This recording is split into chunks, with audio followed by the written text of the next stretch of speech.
Muy buenas tardes, amigas y amigos de Brújula Internacional. Siempre a esta hora el recorrido por los escenarios internacionales con el choque de las imágenes y la fuerza de las palabras.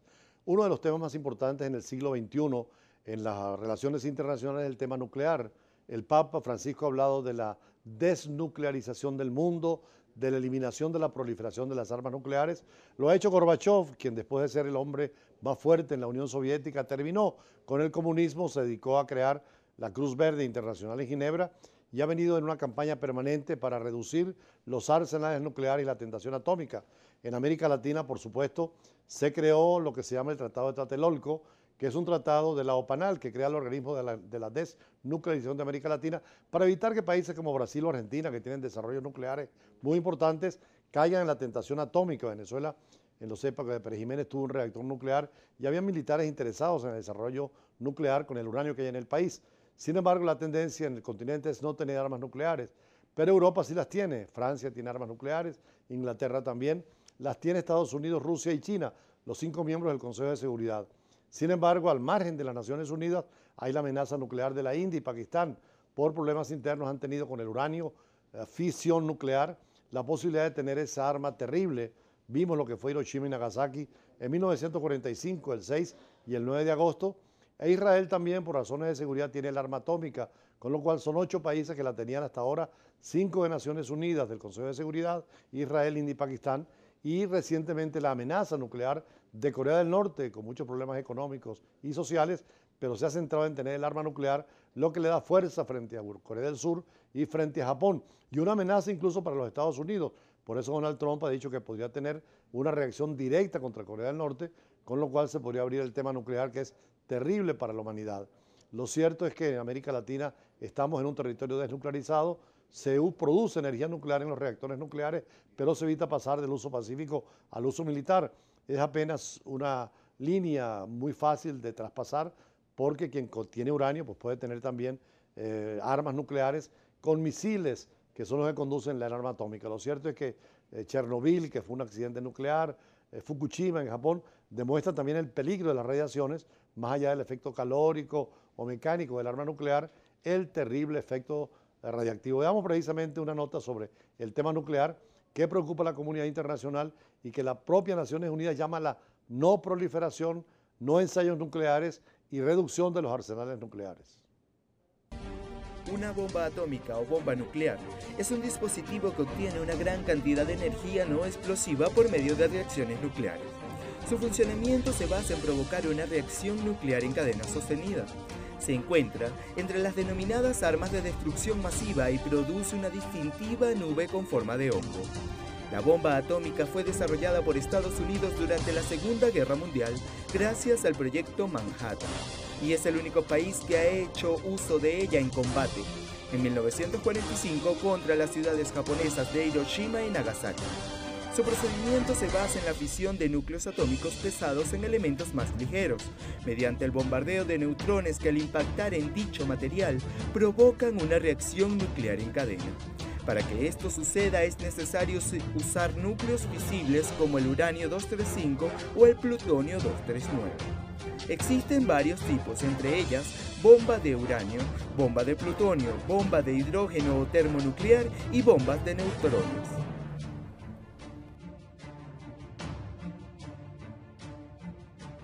Lo que es la energía nuclear nos llama la atención y a la reflexión y obliga no solamente a Naciones Unidas, a las iglesias, a los centros que trabajan por la paz para evitar la proliferación nuclear y los ensayos nucleares, porque con los ensayos se busca perfeccionar el uso de armas nucleares que son terribles, por eso se llaman armas de destrucción masiva, nucleares o atómicas, químicas y bacteriológicas.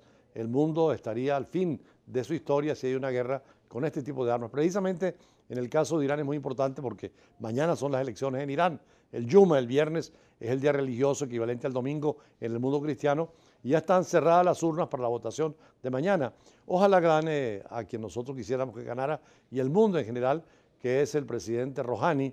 Hassan Rouhani fue un hombre que llegó con un criterio más democrático, más abierto y muy amigo de la paz y la seguridad internacional. Precisamente gracias a él se logró, junto con el presidente Barack Obama, cerrar el programa nuclear iraní, porque Irán quería tener armas nucleares, tiene la capacidad de los reactores nucleares y podía ir a ese paso. Por eso las sanciones internacionales contra Irán, y ahora el diálogo entre Barack Obama en su época y Rouhani hizo que se llegase a acuerdos definitivos, con lo cual la paz y la seguridad están mucho más fundamentadas a nivel internacional. Ojalá que Donald Trump no reabra el expediente de Irán y que de ganar Rouhani siga en la línea de la paz y la seguridad. Veamos la nota sobre las elecciones mañana en Irán.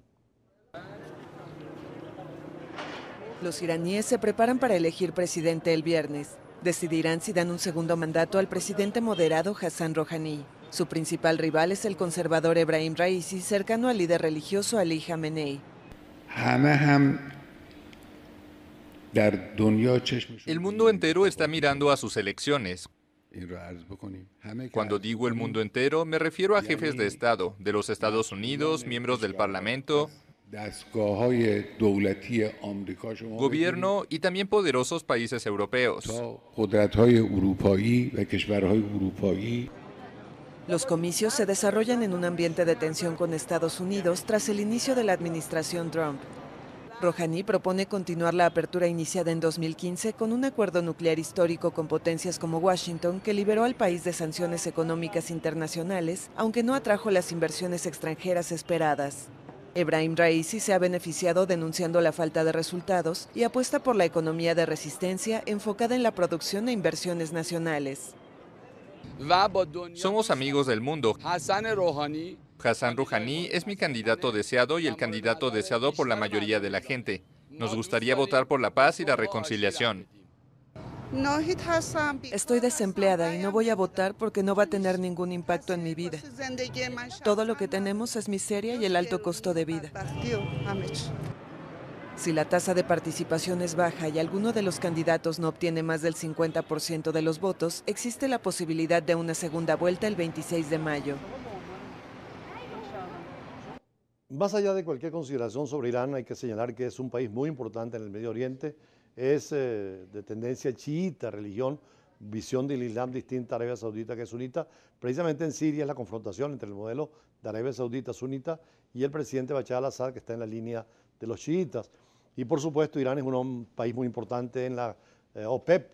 Mañana precisamente conversaremos sobre el tema de Irán y el petróleo con un especialista sobre la materia, porque lo que haga Irán en materia petrolera es muy importante en el mundo de hoy. Es el segundo país productor de la OPEP y el segundo país productor de gas después de Rusia. Y en esa perspectiva, naturalmente, Irán se prepara para tener estas elecciones.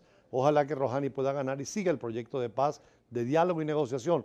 El mundo no acepta con el tema nuclear la confrontación porque sería el fin de la humanidad.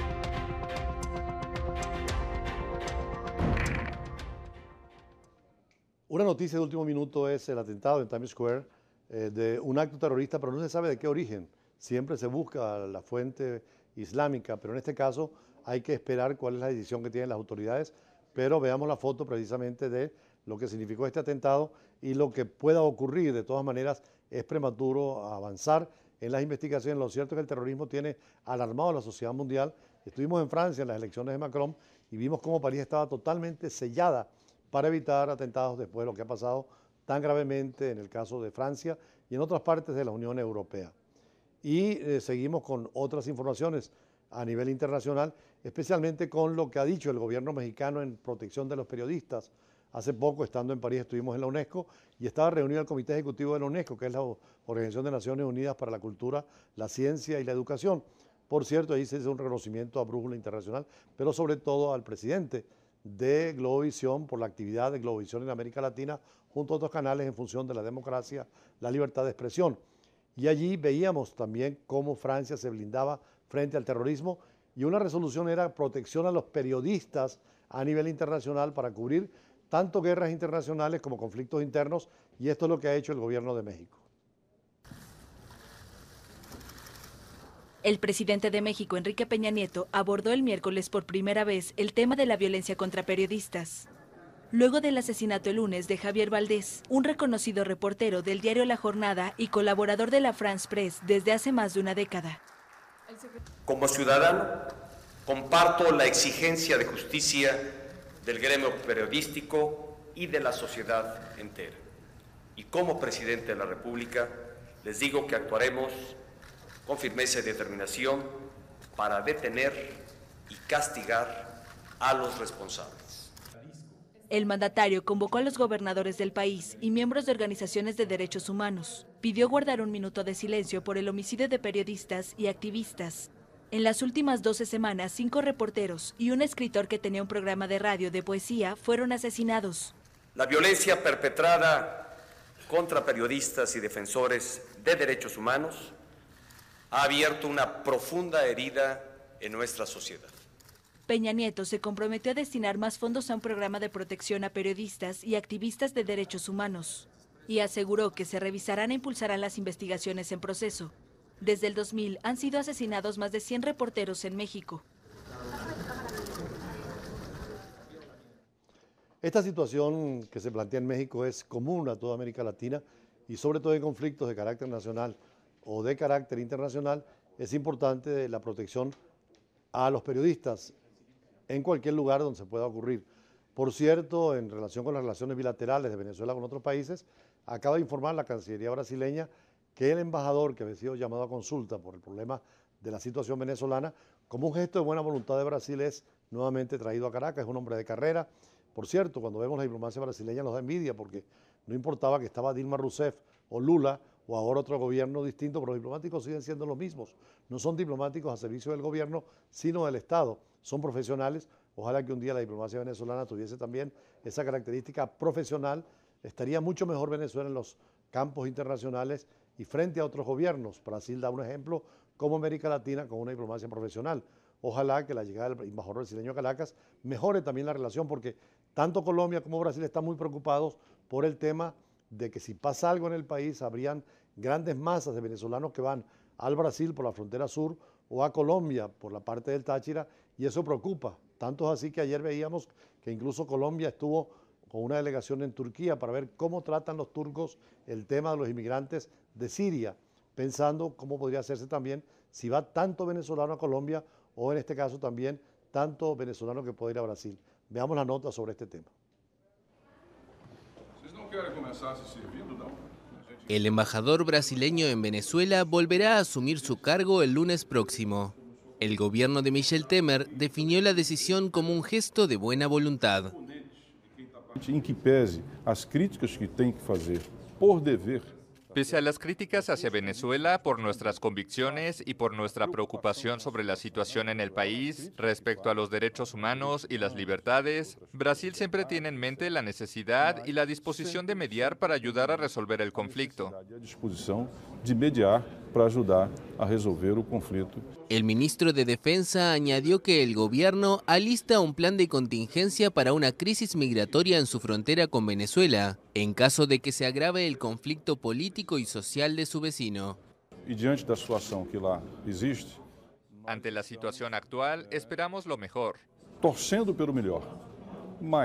Pero si eso no sucede, tenemos planes de contingencia para las cuestiones humanitarias, para poder, si es necesario, recibir venezolanos. Acolher venezuelanos. Brasil tuvo un papel activo en el proceso que llevó a suspender a Venezuela del Mercosur, al acusar al gobierno de Nicolás Maduro de incumplir compromisos comerciales y políticos como la cláusula democrática del bloque. Efectivamente, tanto en el Mercosur, que son Brasil, Argentina, Uruguay, Paraguay y Venezuela, se ha tratado de aplicar la cláusula democrática porque hay problemas de respeto a los derechos humanos, el desconocimiento de la Asamblea Nacional, el tema humanitario, y Brasil, junto con Argentina, Uruguay y Paraguay, han sido muy preocupados por este tema. De todas maneras, hay un limbo jurídico en relación con el Mercosur, pero también está la aplicación de la Carta Democrática. Esperemos qué va a pasar. De todas maneras, necesitan 23 votos, 2/3 partes en caso de sanciones, pero por ahora tienen los 18 votos en la OEA para convocar al Consejo de Cancilleres, y ahí, por supuesto, también habrá señalamientos sobre el tema venezolano. Pero lo grave de lo que escuchamos es que tanto Brasil como Colombia cree que si hay más violencia en Venezuela, habrá miles de venezolanos que se van a Colombia y a Brasil. Ya en Colombia están señalando dónde serían los campamentos de refugiados, y eso, por supuesto, preocupa a la autoridad colombiana y debe preocupar a la venezolana. Decíamos que incluso Colombia mandó una delegación a Turquía para ver cómo Turquía atendía a los refugiados de Siria. Claro, aquello es una guerra, es un problema mucho más grave, pero hay muchos venezolanos que están yendo y hay que cuidar qué es lo que podría pasar en el futuro si la violencia sigue y no hay una solución, sobre todo electoral, que sería la salida. El presidente Correa lo acaba de decir en Buenos Aires. Seguimos con Brújula Internacional.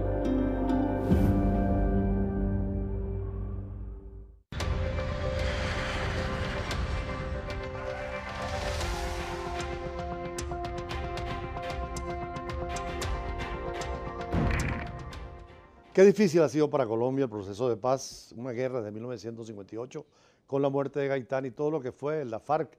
Claro, al principio con un concepto revolucionario, idealista, una utopía de realizar una revolución en paz.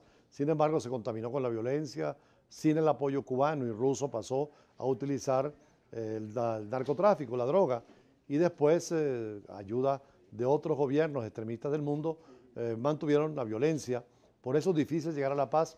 El gobierno ha hecho un esfuerzo inmenso, el presidente Santos, con el diálogo y la negociación, pero claro, Colombia tiene una estructura jurídica e institucional. Hay una Corte Suprema de Justicia, un Tribunal Constitucional, y allí hay debate sobre el tema de la justicia transicional, que es la transición hacia una verdadera democracia con la incorporación de las fuerzas revolucionarias de la FARC y dentro del criterio que tienen que vivir en paz. Están de acuerdo los colombianos, no solamente con la FARC, sino también con el ELN, que se acaba de reunir esta semana en Ecuador y que buscan soluciones a los problemas del conflicto interno colombiano. Veamos precisamente qué es lo que está pasando en relación con decisiones de la justicia y esa justicia transicional que es de emergencia y es nueva.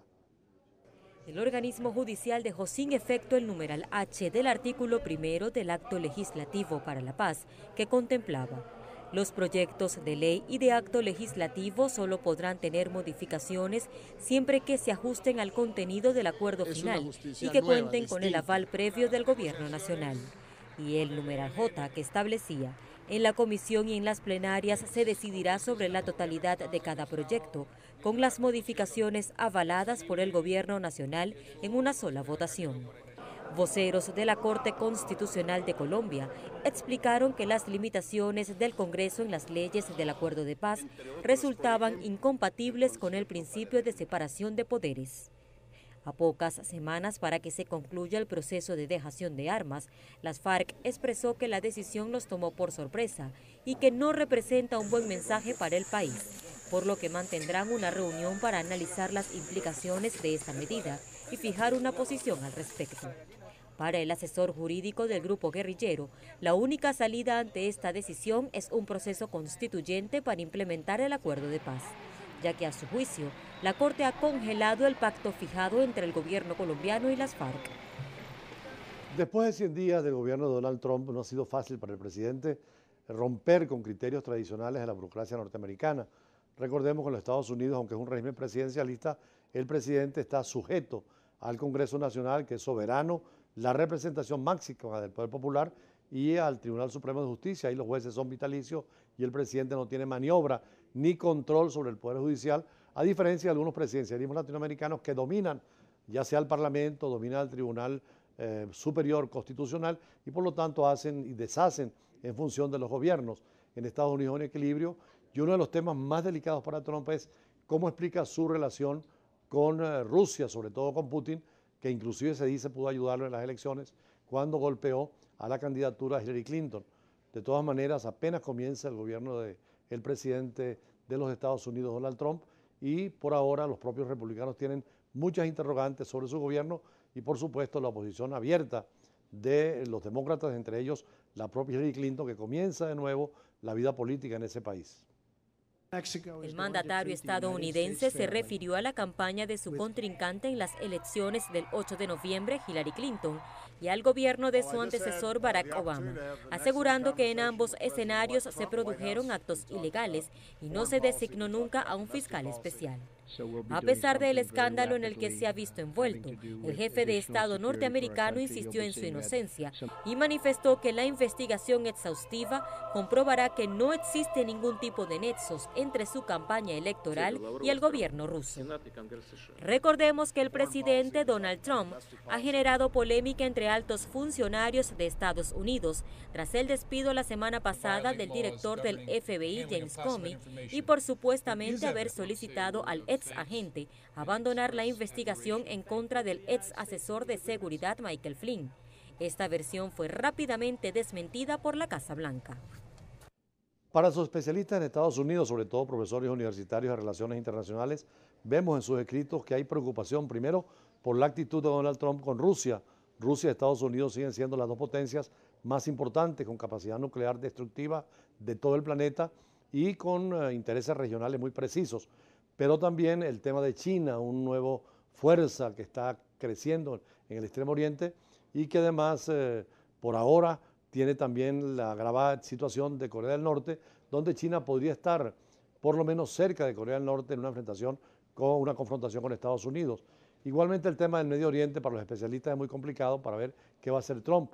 Precisamente ayer se reunió con el presidente Erdogan de Turquía el tema del terrorismo, cómo tratarlo, cómo llegar a procesos democráticos en el Medio Oriente, y es una de las variables más importantes. Pero sobre todo también se preguntan por el tema de América Latina, cómo van a ser las relaciones con Cuba, al cual se llegó a un acuerdo con el presidente Barack Obama. ¿Qué va a pasar con Venezuela, con la situación presente, donde Estados Unidos pareciera ocuparse más de otros problemas del mundo?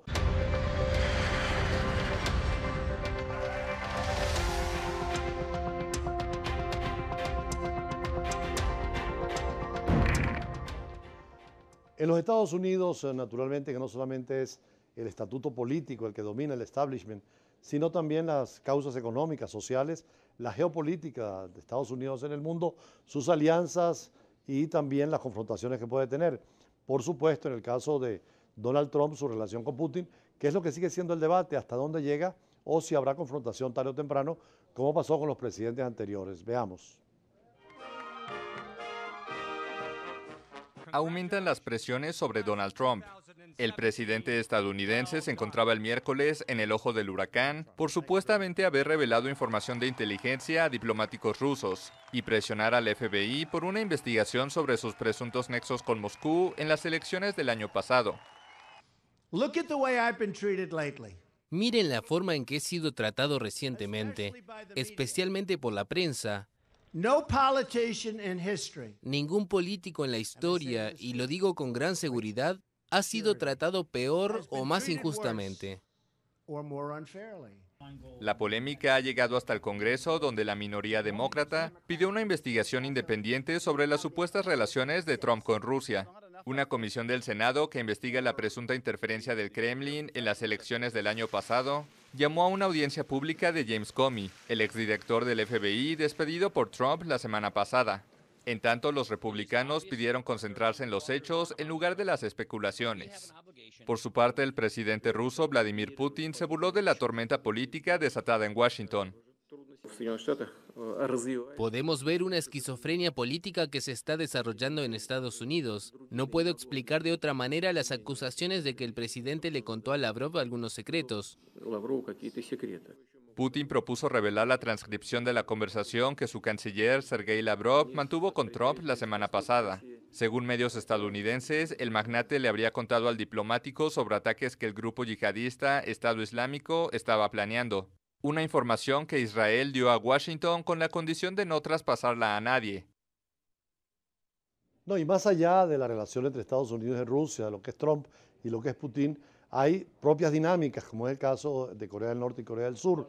Corea del Norte con muchísimas armas, con un liderazgo único, con un solo partido, con una constituyente permanente, porque hacen constituciones cada vez que quieren, y sin la referencia de toda la población, sino solo el Partido Comunista, como siempre lo es. Precisamente hoy escribíamos en el Universal, en la página de opinión, sobre la utopía y la distopía. Utopía son regímenes que creen hacer la felicidad del hombre y entonces se convierten en distopía, que son los horrores, porque quieren el control absoluto del Estado, el líder único y las Fuerzas Armadas que dominan todo. Ojalá que Venezuela no caiga en eso, de una utopía que predicó el presidente Chávez que no se pudo realizar, a una distopía de una constituyente, una constitución que sería negar a la propia democracia, que es lo que ha pasado en Corea del Norte y en regímenes totalitarios, inclusive Cuba. Viendo la constitución cubana, solo el Partido Comunista Cubano es el que participa, solo tienen la elección y participación los miembros del partido y no hay ningún tipo de oposición. Y así se hace en la constituyente y se hace en la constitución. Es el caso de Corea del Norte, donde no hay ninguna posibilidad de oposición, al contrario, duro trato a cualquier tipo de oposición y la amenaza permanente a los vecinos, sobre todo a Japón y en el caso de Corea del Sur. Veamos el tema de Corea del Sur y las preocupaciones del nuevo presidente de ese país. Es parte, pues, de la situación que se ha planteado con Corea del Sur, donde precisamente hay una situación de violencia y de confrontación, y donde a pesar del paralelo 38 que divide Corea del Norte y Corea del Sur, sigue la amenaza de la guerra permanentemente, claro, con la preocupación de rusos, chinos. Seguimos con Brújula Internacional.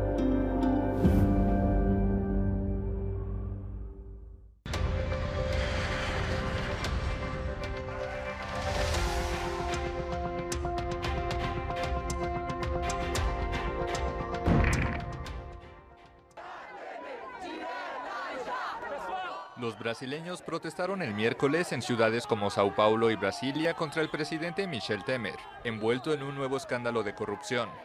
Según el diario O Globo, el mandatario fue grabado en marzo mientras autorizaba comprar el silencio del expresidente de la Cámara de Diputados, Eduardo Cunha, quien fue encarcelado por lavado de dinero en Petrobras. Hoy sucedió un hecho que en verdad todos ya estábamos esperando, que es una denuncia concreta sobre la cuestión de corrupción del gobierno de Temer, pero particularmente del mismo presidente Temer. Temer negó tajantemente las acusaciones mediante un comunicado en el que reconoció la existencia del encuentro con un empresario, pero aseguró que no discutió nada que comprometiera su conducta. Un diputado federal presentó un pedido de destitución contra el mandatario. El de Temer se suma a una larga lista de escándalos de corrupción que ha puesto en la mira de la justicia a empresarios y políticos de todos los partidos en Brasil. Bueno, como en Caracas anoche con las velas criticando y protestando al gobierno, en Brasil también con velas están protestando y criticando, pero por motivos distintos. En el caso de Brasil es la corrupción la que ha sembrado la angustia y la cólera porque quitaron a Lula da Silva y a Dilma Rousseff por corruptos y ahora parece que los que están en el gobierno también tienen el mismo pecado. Por eso la primera pregunta para Eduardo Díaz, abogado, especialista en Derecho Internacional, es la corrupción en el mundo, ¿cómo frenarla? Es un tema muy importante. Te doy buenas tardes, doctor. El caso, sobre todo en Brasil, el caso Lavallato, que tiene unas ramificaciones muy grandes porque afectó a la señora, el señor Lula, afectó a la señora Rousseff, que es lo que involucra a la destitución, y queda el señor Temer, pero el señor Temer era el vicepresidente de la señora Rousseff. Por defecto él tenía que saber lo que estaba pasando. Y ahora están pidiendo que vuelva Lula a la presidencia para evadir a ciertos cargos de corrupción. Pero la corrupción, lamentablemente, doctor, hay que tomar ciertas medidas. No, el Estado tiene que ser riguroso con el tema de la corrupción. Decía el ministro Navarro, que fue un hombre muy importante en la época de Chávez, que uno de los grandes retos del nuevo gobierno, cualquier nuevo gobierno, es repatriar los capitales que se han ido. Mucha gente se robó dinero del país y están en muchos bancos del extranjero. Claro. ¿Cómo hacer para recuperar esto producto de la corrupción? Mire, de verdad que voy a ser bien sincero. Eso hay que empezar a investigar caso por caso, porque generalizar no debe de ser. Pero independientemente, hay gente que tiene dinero afuera y construyó un andamiaje jurídico para esconder ese dinero. ¿Qué sucede? Es llamar a la gente que de alguna manera estuvo vinculada con todos estos casos, como mencionaba el doctor Navarro, y llamarlos a capítulo, porque ahora es que se necesita ese dinero.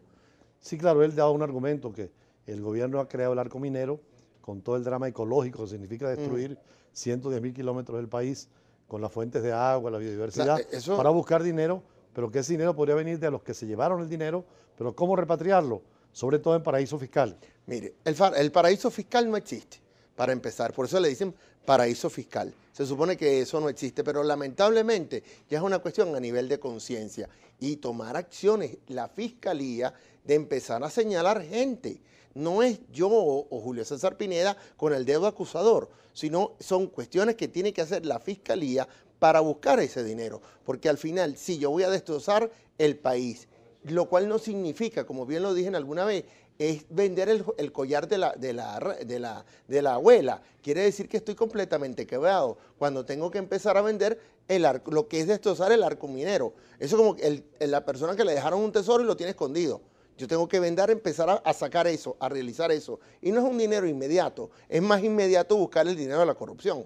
Bueno, usted se maneja en temas de finanzas internacionales. Eso es correcto. Hoy en día hay una especie de justicia internacional para traer esos capitales. Hace poco a Perú reintegraron capitales de la época de Fujimori, a Libia.